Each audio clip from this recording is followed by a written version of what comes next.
Yeah, if it's all right with you, we can just kick things right off.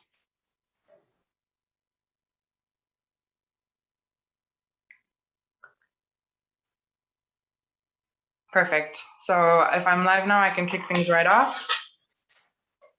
Absolutely. Please take it away, and I'll come back at the end just to really kind of summarize what you've shared, ask you for your details, and then we'll move on to Lubna. Perfect. Thanks so much, Sonia.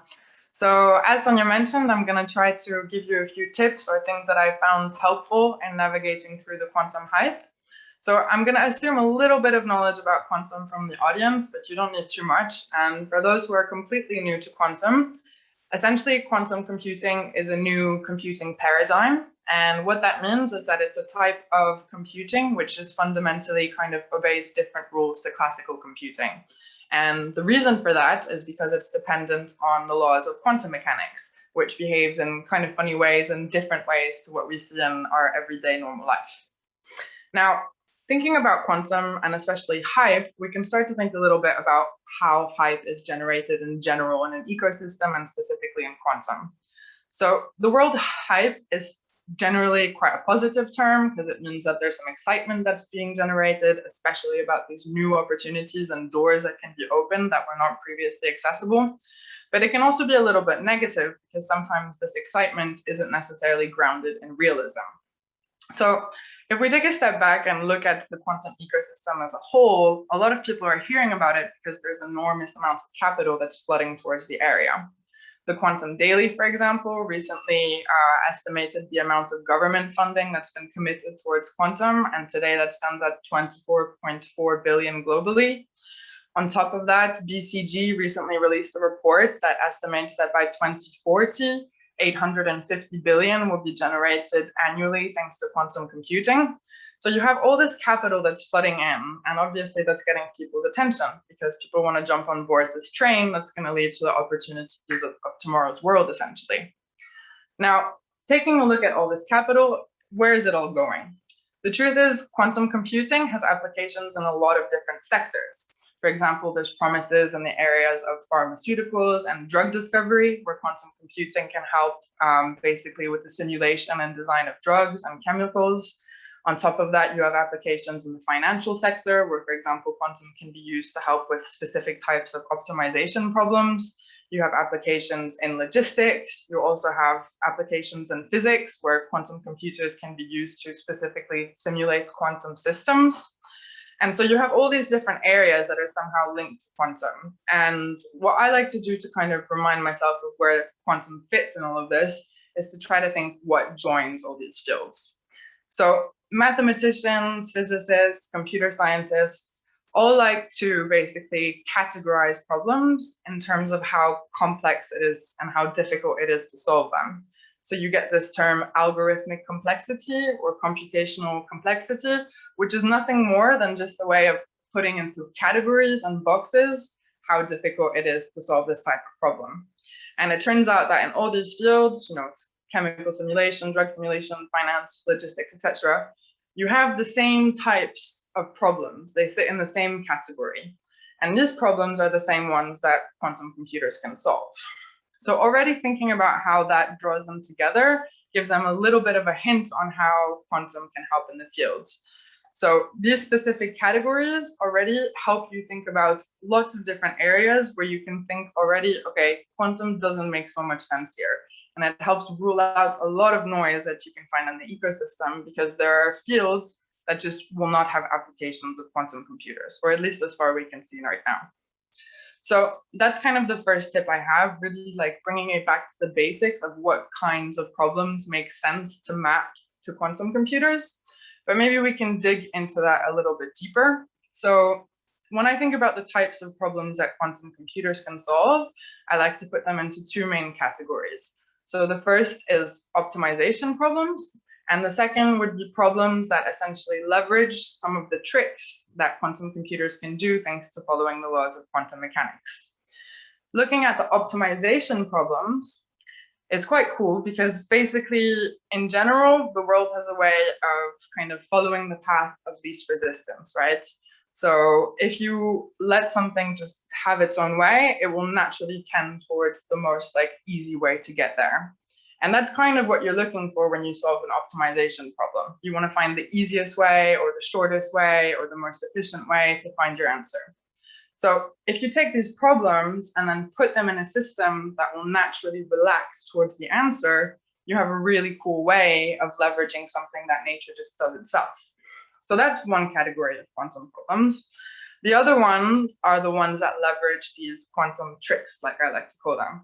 So that's where you hear terms like superposition, entanglement, quantum interference, which can all be leveraged in the same way that we let systems relax naturally. We can leverage these tricks to basically solve other types of problems.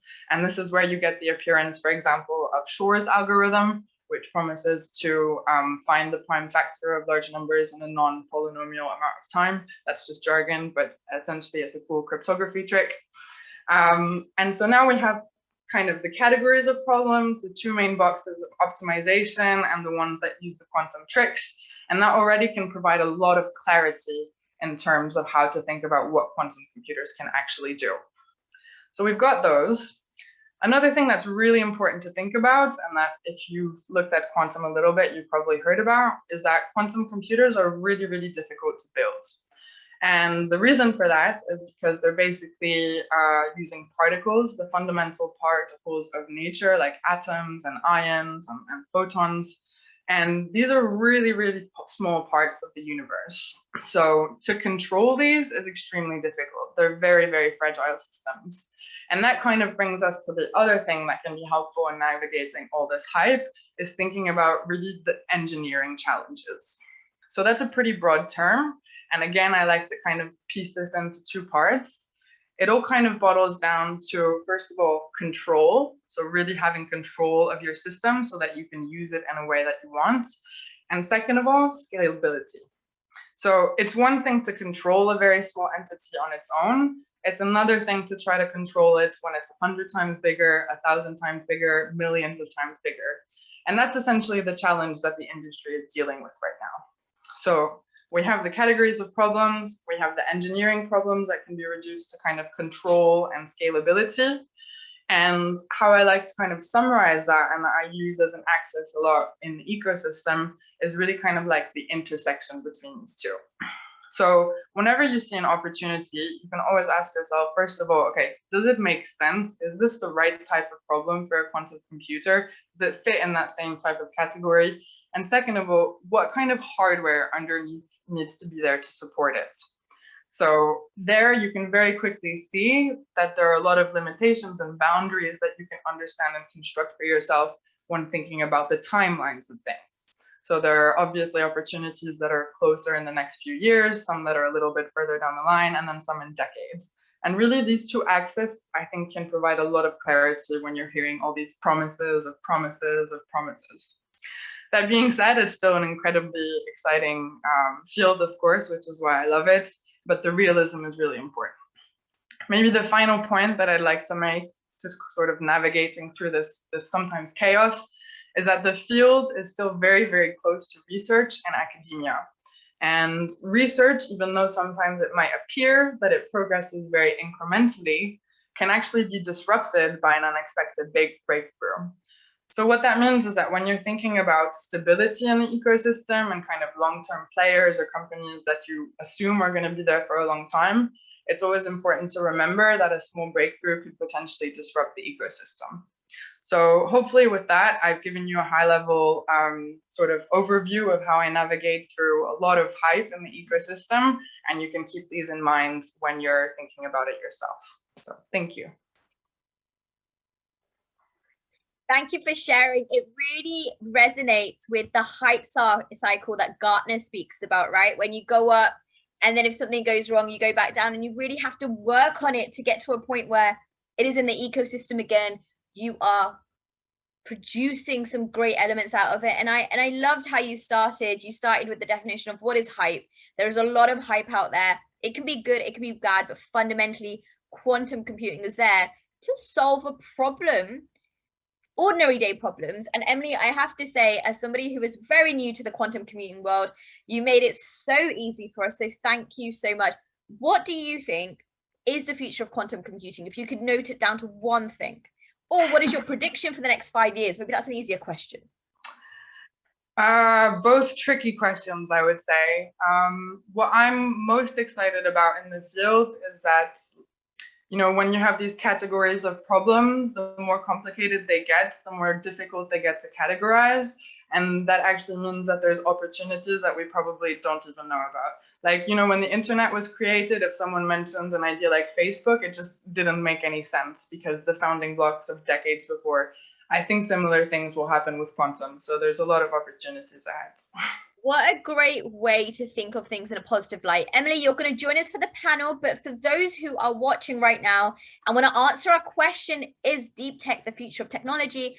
How can they find you? How can they connect with you? What are some of your social handles? Yeah, of course. So probably the easiest way to get in touch with me is either over LinkedIn. You can connect with me directly and let me know how you'd want to chat, or just directly by email. So it's emily.mead@speedinvest.com. And I'm always happy to talk about quantum with anyone. So please do reach out. Amazing. Thank you. So Emily will join us for the panel, which is going to be in the next 15 minutes. But first,